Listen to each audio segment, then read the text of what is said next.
চট্টগ্রামের বোয়ালখালীতে বিশেষ অভিযান চালিয়ে চোলাই মদ বিক্রির সময় দুই তরুণকে গ্রেপ্তার করেছে পুলিশ। বৃহস্পতিবার মধ্যরাতে পোপাদিয়া ইউনিয়নের সৈয়দপুর বহুমুখী উচ্চ বিদ্যালয়ের সামনে থেকে রিফাত এবং হানিফ নামে দুইজনকে গ্রেপ্তার করা হয়।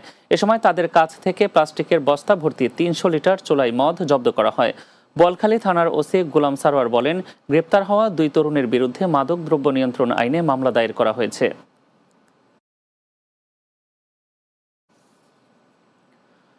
চট্টগ্রামের ফটিকছড়িতে তাসনোভা আক্তার নোভা নামে এক গৃহবধূর ঝুলন্ত মরদেহ উদ্ধার করেছে পুলিশ। বৃহস্পতিবার বিকেলে উপজেলার পাইনদং ইউনিয়নের ৩ নম্বর ওয়ার্ডের বদু তালুকদারের বাড়ি থেকে মরদেহ উদ্ধার করা হয়।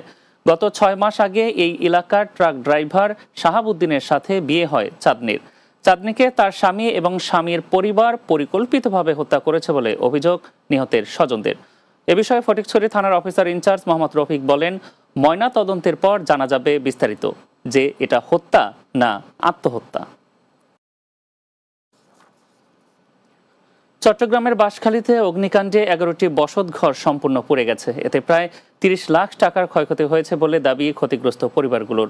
বৃহস্পতিবার মধ্যরাতে শিলকুপ ইউনিয়নের ২ নম্বর ওয়ার্ডের হেডপাড়া এলাকায় কালু মাঝির বাড়িতে অগ্নিকাণ্ডের ঘটনা ঘটে। প্রাথমিকভাবে ধারণা করা হচ্ছে বৈদ্যুতিক শর্ট সার্কিট থেকে আগুনের সূত্রপাত হয়েছিল।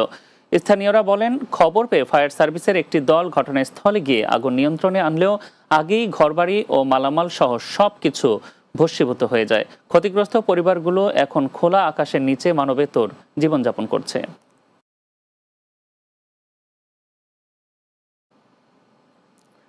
রাতের বাংলা নিচ্ছি আরো একটি বিরতি, ফিরছি কিছুক্ষণের মধ্যে, সঙ্গেই থাকুন।